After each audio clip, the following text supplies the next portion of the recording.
చిన్న ప్రార్థన చేసుకున్నాం. ప్రేమల తండ్రి, జీవముల నాయన, పరిశుద్ధుడా, వందనములు స్తోత్రములు చెల్లిస్తా ఉంటా ఉన్నాము. కాల సమయంలో దేవాన్ని సన్నిధికి కలిగినట్లు నీవు అనుగ్రహిస్తా వచ్చిన కృపను బట్టి వందనములు స్తోత్రములు తండ్రి.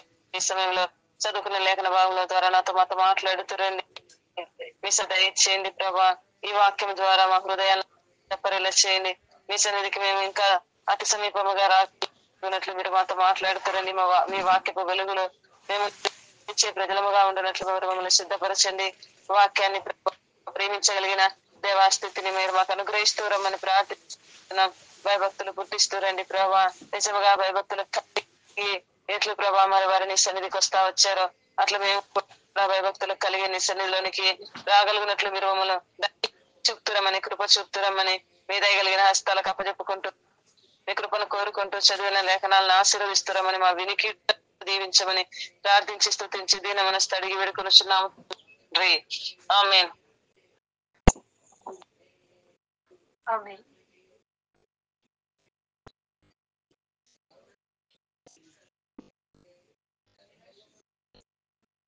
ఇక్కడ 12వ వచనంలో 13వ వచనంలో ఒక వ్యక్తిని మనం చూస్తాం.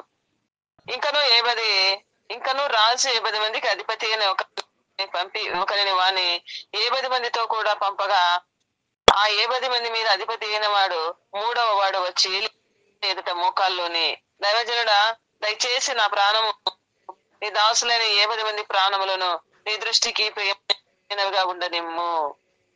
ఇక్కడ కొంతమందిని మనం చూస్తాం. వచ్చినారు, వారు విధానంలో వారు మాట్లాడుతూ వచ్చినారు.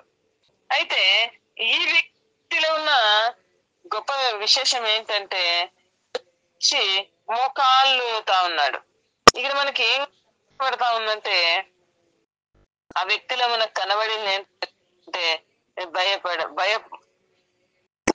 భయజనుడా అని ఆయన భయపడతా ఉన్నాడు. ఎవరికి భయపడతా ఉన్నాడు? అక్కడ ఉన్నటువంటి దైవజనుడా అని పిలుస్తున్నారు కదా, ఆ దైవజనునికి భయపడతా ఉన్నాడు. ఆ దైవజనుని ఎడల ఆయన భయభక్తులు కలిగి ఆయన చూస్తా ఉన్నాడు. మనం చూసుకున్నట్లయితే ఆ దైవజనుడు ఎంత చక్కగా మోకాల్లోని ఆయన అడుగుతా ఉన్నాడు. దైవజనుడా, నీ దృష్టికి ప్రాణము ఎట్లా ఉండనిము అని అడుగుతున్నాడంటే, నీ దృష్టికి నా ప్రాణము ప్రియమైనదిగా, దైవజనుడా నా ప్రాణము ఈ 70 మంది ప్రాణము కూడా నీ దృష్టికి ఎట్లుండాలని అడుగుతున్నాడంటే, ప్రియమైనదిగా ఎంచుము, ప్రియమైనదిగా ఉండనిమ్ము. భయపడతా ఉన్నాడు. భయపడి మోకాల్లోని నీ దాసులైనటువంటి నీ దృష్టికి ఎట్లా ఉండాలని కోరుకుంటున్నాడు? ప్రియమైనదిగా ఉండాలని.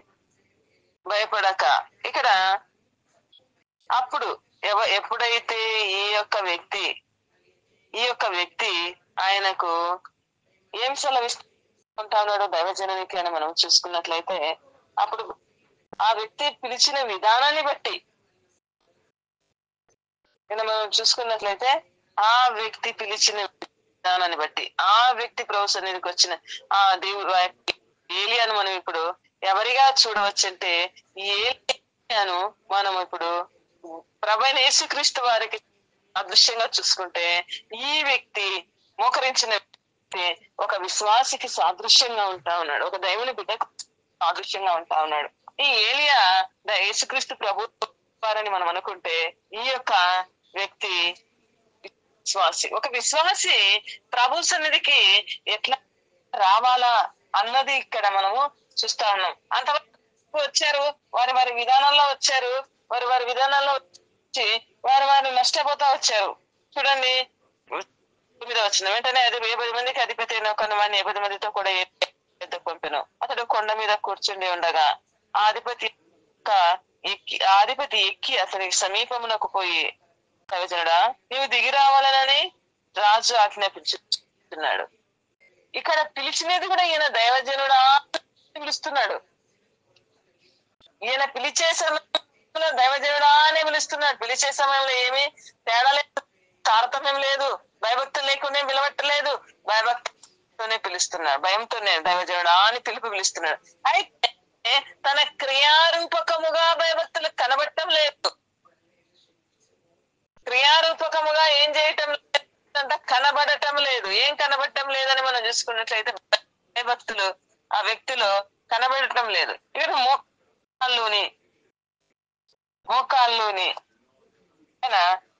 ఆయన అడుగుతున్నాడు. వీళ్ళంతా దైవజనుడు రావాలని పిలుస్తున్నాడు. నేను దైవజనుడైతే ఆకాశము నుండి అగ్ని దిగి వచ్చి నిన్ను ఈ 70 మందిని దహించి. ఎందుకు ఈ మాట అంటున్నాడంటే ఆ వ్యక్తిలో భయభక్తులు కనబడడం లేదు, పిలుపులో మాత్రమే ఉంది, తన క్రియలలో కనబడటం లేదు. అనేక సార్లు మన ప్రార్థనలకు కూడా జవాబు రాకపోవటానికి గల కారణం ఏంటంటే వినయ భయభక్తులతో మనం ప్రభు సన్నిధికి రాలేకపోతున్నాం, వినయ భయభక్తులతో ప్రభువును సేవించలేకపోతున్నాం. మన యొక్క క్రియాపూర్వకమైన విశ్వాసము చేత మనము ప్రభువును కట్టివేసుకోలేకపోతున్నాం. ప్రభువును మనము ఆయనను ఏం చేయలేకపోతున్నాం అంటే స్వాధీనపరచుకోలేకపోతున్నాం.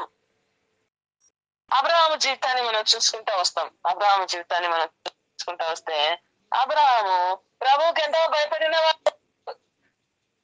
ఎంతగా భయపడ్డాడంటే చూడండి 15వ అధ్యాయం.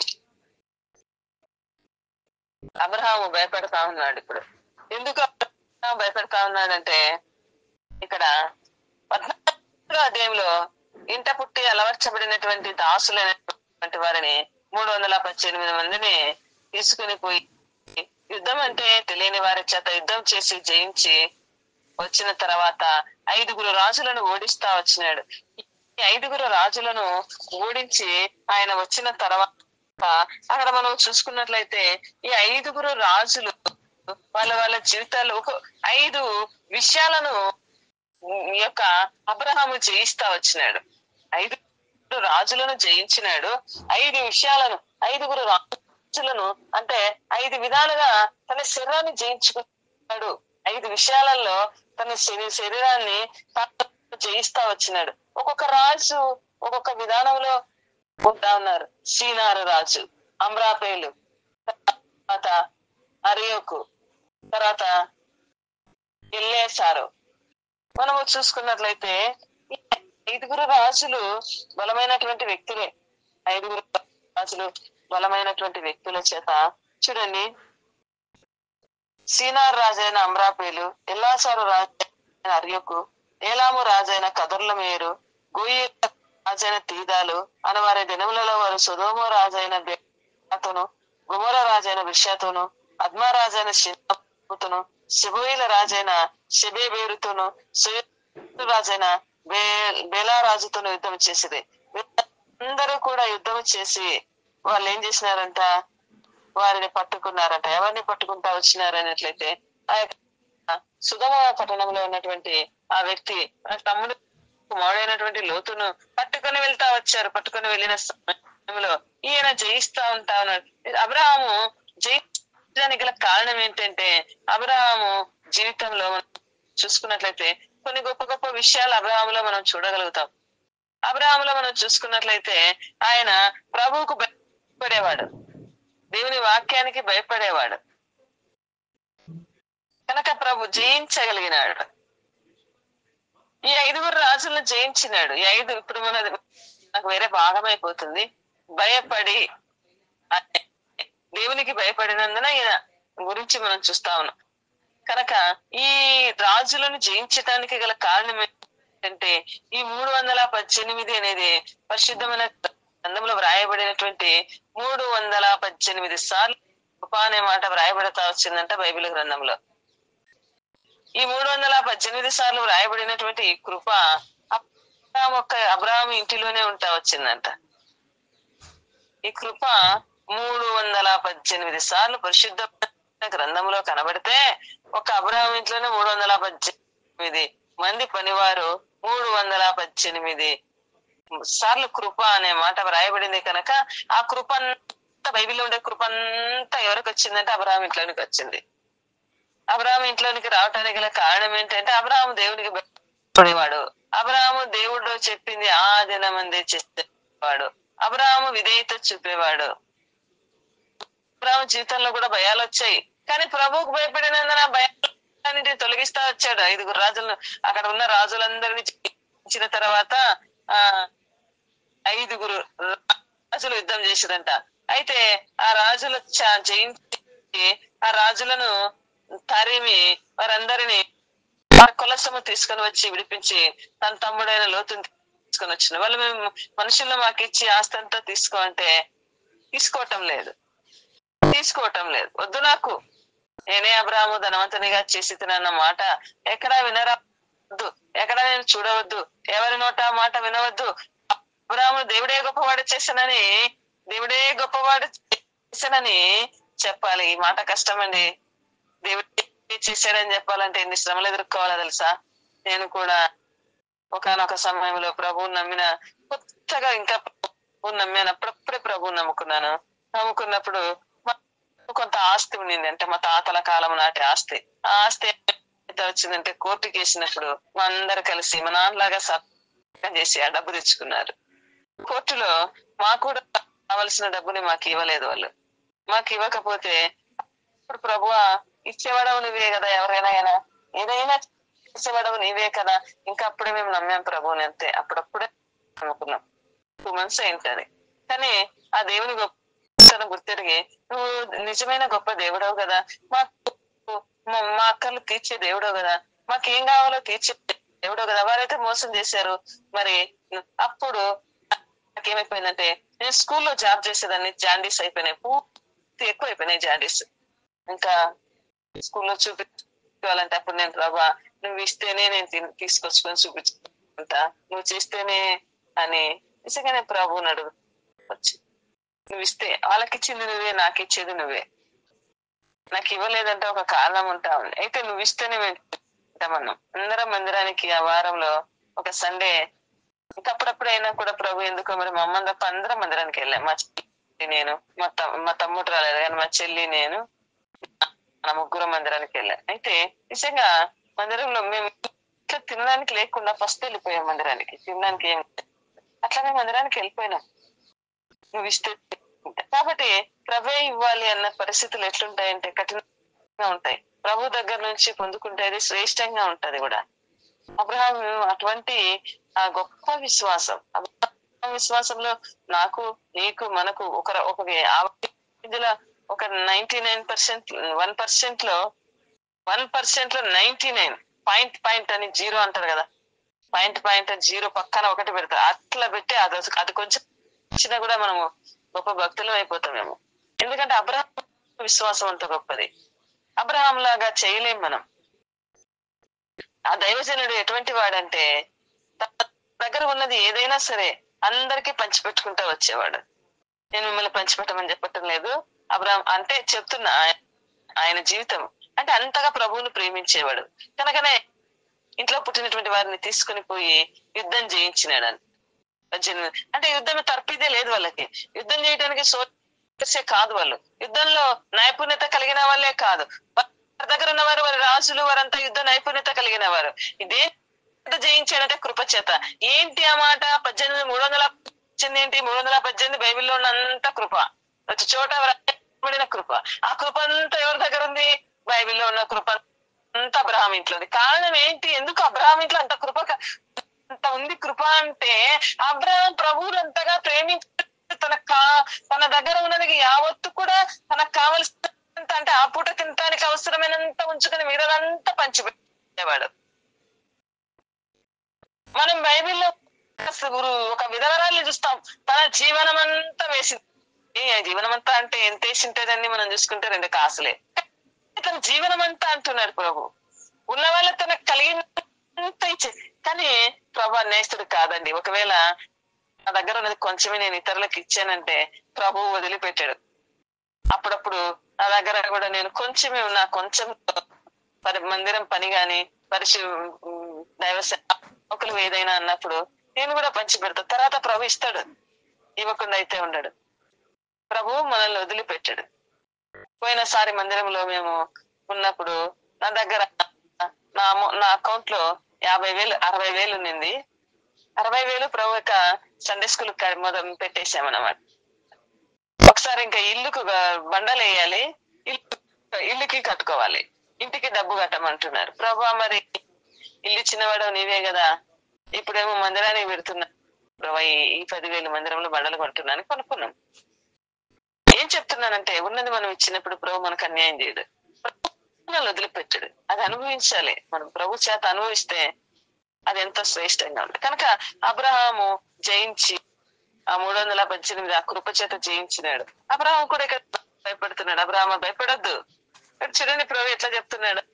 15 వచ్చిన అబ్రహామ భయపడకము, నేను నీ కేడము, అవమానం అత్యధిక మగును. అబ్రహాం ఏ విషయాల్లో భయపడుతున్నాడు? ప్రభా మరి వాళ్ళ ఆస్తిస్తానంటే వద్దంటిది కదా, దశమ భాగం దేవునికి ఇచ్చొచ్చాడు. దశమ భాగం ఇవ్వడము అనేది ఇక్కడే మనం చూస్తాం.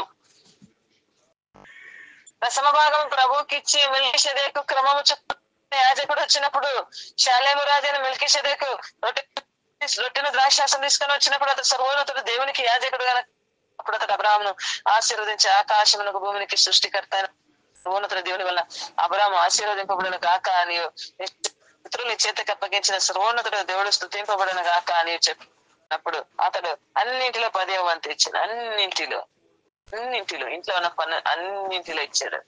అన్నింటిలో ఇచ్చాడంటే కారణం ఏంటంటే పనుల విషయంలో కూడా మనం విడిపించాలి గనక అలాగా అన్నింటి విషయంలో 10వ వంతు ఇచ్చి అబ్రహాము దేవుని వలన ఎన్ని ఆశీర్వాదాలు చూడే, ఎన్ని ఆశీర్వాదాలు అక్కడ ఆశీర్వదిస్తా వచ్చినాడు. నిన్ను ఆశీర్వదించినప్పుడు నువ్వు ప్రభుకి ఏమాత్రం ముందుకు వస్తావు. దేవునికి ఇచ్చే విషయంలో నీకు ఆశీర్వదించినప్పుడు ఎంత మాత్రం ముందుకు వస్తున్నావు. ప్రభు మరి నేను నిజంగా మనం చాలా తక్కువ ఉంటామండి. చూసుకున్నట్లయితే నేను చాలా చూస్తుంటాం. ఏదైనా ఒక వస్తువు గాని, నేను మందిరంలో ఒక పని మీద ఒక వస్తువును అక్కడ పెట్టి అట్లే ఉన్న దినమంతా ఉన్న ఆదివార పరిశుద్ధ దినమంతా ఉన్న ఎవ్వరు పట్టించుకోరు. అంటే ఎంత బాధ్యత కనబడుతుంది మనకి. ఒక వస్తువు ఇడు ఉందంటే దీని విషయం ఏంటి, దేవుడి ఉద్దేశం అది మనం గుర్తిరగాలి కదా. అస్సలు గుర్తిరగం. ప్రభు ఇంట్లో ఏమక్కర్, ప్రభు ఇంటికి పోతాం, వస్తా ఉంటాం, పోవటం రావటం, ఇదేనా నీ పని నా పని. ప్రభు ఇంట్లో నేనేమక్కర్చాలి ప్రభు అని ప్రభుని అడుగుతున్నామా? దేవా నా ద్వారా ఏం అక్కర్ తీర్చి. నీ ఇంట్లో ఏదైనా ఒక వస్తువు అయిపోతే నువ్వు వెంటనే చూసుకుంటావు కదా. నీ ఇంట్లో ఏదైనా ఒక వస్తువు అయిపోతే నువ్వు వెంటనే చూసుకుంటావు లేదా? ఇది అయిపోయింది, కావాలి, తెచ్చుకోవాలనుకుంటావు. మరి ప్రభు ఇంట్లో ఎవరు తేవాలా? ఈ వస్తువు లేదు, ఈ అక్కర ఉంది, ఎవరు తేవాలా?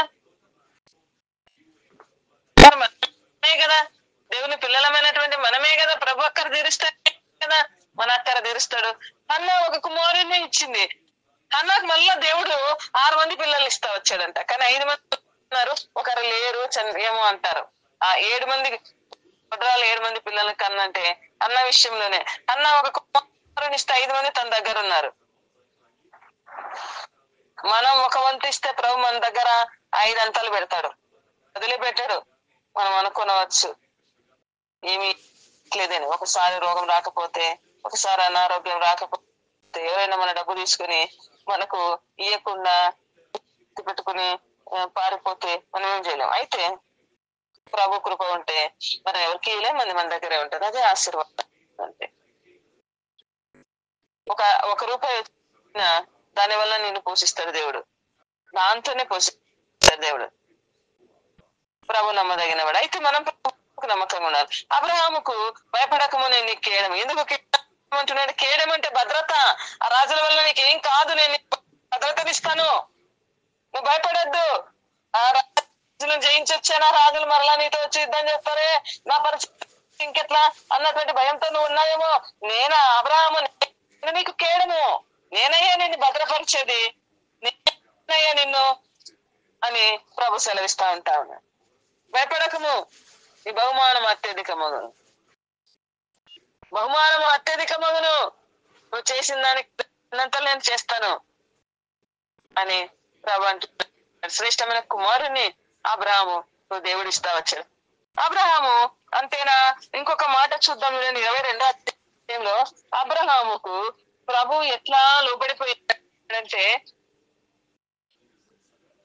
ప్రభు అబ్రహాముకు లోబడిన విధానం. ఈ 22:16-15 రెండవ మర పరలోకం నుండి అబ్రహామును పిలిచి ఇట్లన్నా, నీకు ఒక్కడై ఉన్న నీ కుమారుని వెనుతీయక ఈ కార్యం చేసినందున నేను నిన్ను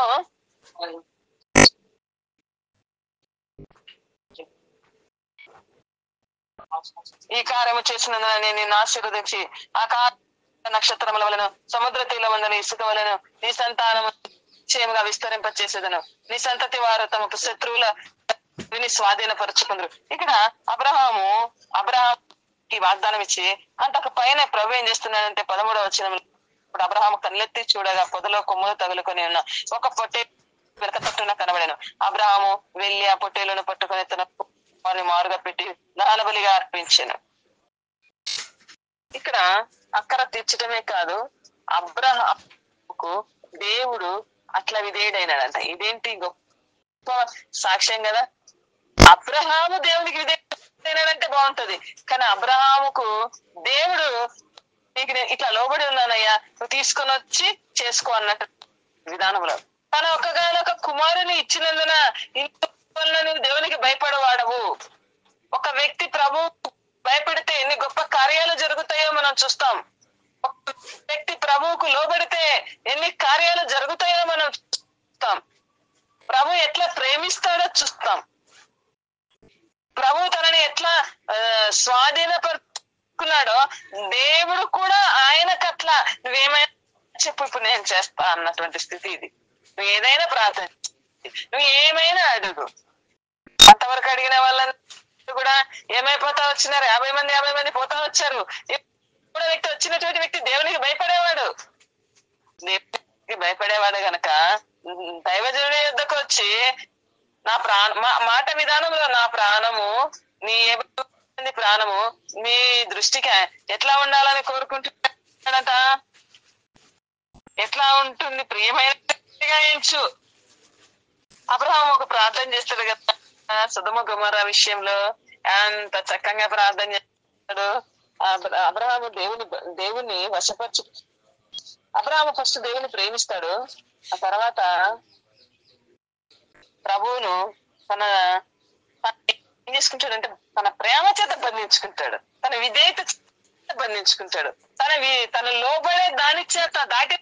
ఇంకా అబ్రహామును మనం బాగా ప్రేమిస్తుంటే వాళ్ళ దగ్గర సహవాసం చేయాలనుకుంటాం. వాళ్ళు ప్రేమిస్తుంటే వాళ్ళని విడిచిపోవడానికి ఇష్టం. అబ్రహాం ప్రేమిస్తున్నాడు గనక విడిచిపోవటానికి ప్రభు ఇష్టపడటం లేదు. చూడి, అప్పుడు అబ్రహాము యెహోవా సన్నిధిలోనికి వచ్చి ఆ పట్టణంలో ఒకవేళ 50 మంది నీతిమంతులు ఉండిన ఎడల దానిలో 50 మంది నీతిమంతుల నిమిత్తం ఆ స్థలం కాయవా? ఆ చొప్పున చేసే దుష్టులతో కూడా నీతిమంతులను చంపుట నీకు దూరమగును గాక, నీతిమంతుని దుష్టునితో సమముగా ఎంచుట నీకు దూరమగును గాక, సర్వలోకమునకు తీర్పు తీర్చేవాడు న్యాయం చేయడా. ప్రభుని ఏమంటానంటే, ప్రభా దుష్టులతో నీతిమంతులు సమానంగా ఎంచే నీకు దూరమగును గాక. ఎంత చక్కగా మాట్లాడుతున్నాడు. ఒకవేళ ప్రభా దుష్టులను నీతిమంతులను నువ్వు కానీ సమానంగా ఎంచితే అట్లాంటిది దూరమగును గాక ప్రభు యొక్క హృదయంలో లేదు. కానీ నీకు దూరమగును గాక, నువ్వు పరిశుద్ధుడు ప్రభా, నువ్వు న్యాయవంతుడు ప్రభా, నువ్వు నీతిమంతుడు ప్రభా అని తెలియజేస్తా ఉంటా అన్నాడు. అట్లాగే నీకు దూరమగును గాక, నువ్వు గొప్ప దేవుడవు, దుష్టుని నీతిమంతుని ఎంచే దేవుడవు కాదు, నీకు దూరమగును గాక, సర్వలోకానికి తీర్పు తెచ్చేవాడవు, నువ్వు న్యాయం చేయవా? నువ్వు చేస్తావయ్యా, సర్వలోకానికి తీర్పు తీరుస్తున్నావు. చంచలత్వమును ఏ గమనాగమనముల ఛాయ వల్ల ఏమీ లేదు. అయితే నువ్వు నమ్మదగిన దేవుడు. తన ప్రార్థన ఎంత ఉన్నతంగా ఉంటుందో, ప్రభువును ఎంత హెచ్చే విధానంలో ప్రార్థన ఉంటుందో. కనుక 50 మంది ప్రార్థన, ఒకవేళ 50 మంది కనబడితే ఆ 50 మందిని కాయమంటే ప్రభు చేస్తానన్నాడు. ఇది కూడా ఈ 50 మందిని నీతిమంతులుగా, ఈ 50 మంది విషయంలో ఆయన నా ప్రాణము నీ దృష్టికి ఈ 50 మంది ప్రాణం ప్రేమైనదిగా ఉండును గాక అంటే, అప్పుడు అంటున్నాడు నువ్వు భయపడొద్దు, వెళ్ళిపో, భయపడు. అప్పుడు ప్రభు కూడా చూడండి, దూత వచ్చి ఎంత చక్కగా తునుపు భయపడకుండా ఈ దృష్టికి ప్రేమైనగా ఉండమని మనవి చేయగా యెహోవా దూత, వాళ్ళకి భయపడొద్దు, నువ్వు వెళ్ళిపో. ఎందుకు ఎందుకు ఆ మాట అంటున్నా? ఆ వ్యక్తి దేవునికి భయపడేవాడు. ఎవరు? ఆ 50 మంది కూడా వచ్చినటువంటి వ్యక్తి దేవునికి భయపడేవాడు. కనుక నువ్వు దేవునికి భయపడే కనుక నువ్వు వెళ్ళిపో అని చెప్తున్నాడు. నీవు నేను భయపడే వారం అయితే మన ద్వారా ప్రభు ఎన్నో గొప్ప కార్యాలు చేస్తాడు. అబ్రహాం భయపడ్డాడు, యుద్ధాలను చేశాడు. అబ్రహాం భయపడ్డాడు, ఎన్నో కార్యాలు చేశాడు. ఈ వ్యక్తి భయపడ్డాడు, ఏలియా దైవజనుడు, కానీ ఆ ఏలియాను వెంట పెట్టుకుపోయాడు. ప్రభువును మనం ఈ సమయంలో మనం కూడా ప్రభువును వెంట పెట్టుకుని పోగలం. ఎప్పుడు? ఆయనకు మనం విధేయత చూపినప్పుడు, మనలో భయభక్తులు కనబడినప్పుడు, మనలో భయం కనబడినప్పుడు, మనం ప్రభువును ఆరాధించినప్పుడు. దాని అర్థం అదే వస్తుంది అక్కడ. మన భాషలో చూసుకున్నట్లయితే ఏముంటదంటే 3 అక్షరాలు ఉంటాయి అక్కడ. 3 అక్షరాలు ఉంటాయి. ఆ 3 అక్షరాలు కూడా ఎంతో శ్రేష్టమైన అక్షరాలు తెలుసా? ఎంతో శ్రేష్టమైనటువంటి అక్షరాలని మనము అక్కడ చూస్తాం అన్నమాట. చూడండి, ఒక చూస్తాను.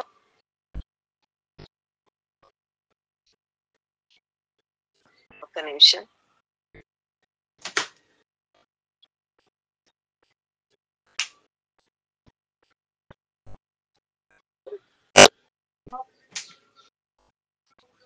ఇక్కడ 3 అక్షరాలు కూడా ఎంత శ్రేష్టమైనటువంటి యోద్, రేష్, ఆలెఫ్. ఈ యోద్ అంటే దేవుని యొక్క హస్తం, రేష్ అంటే శిరస్సు, ఆలెఫ్ అంటే అందరికి తెలుసు స్ట్రాంగ్ తండ్రి అయిన దేవుడు, ప్రభువైన యేసుక్రీస్తు వారు. ఆయన కుడి చెయ్యి, భయపడొద్దు అని చెప్తున్నాడు.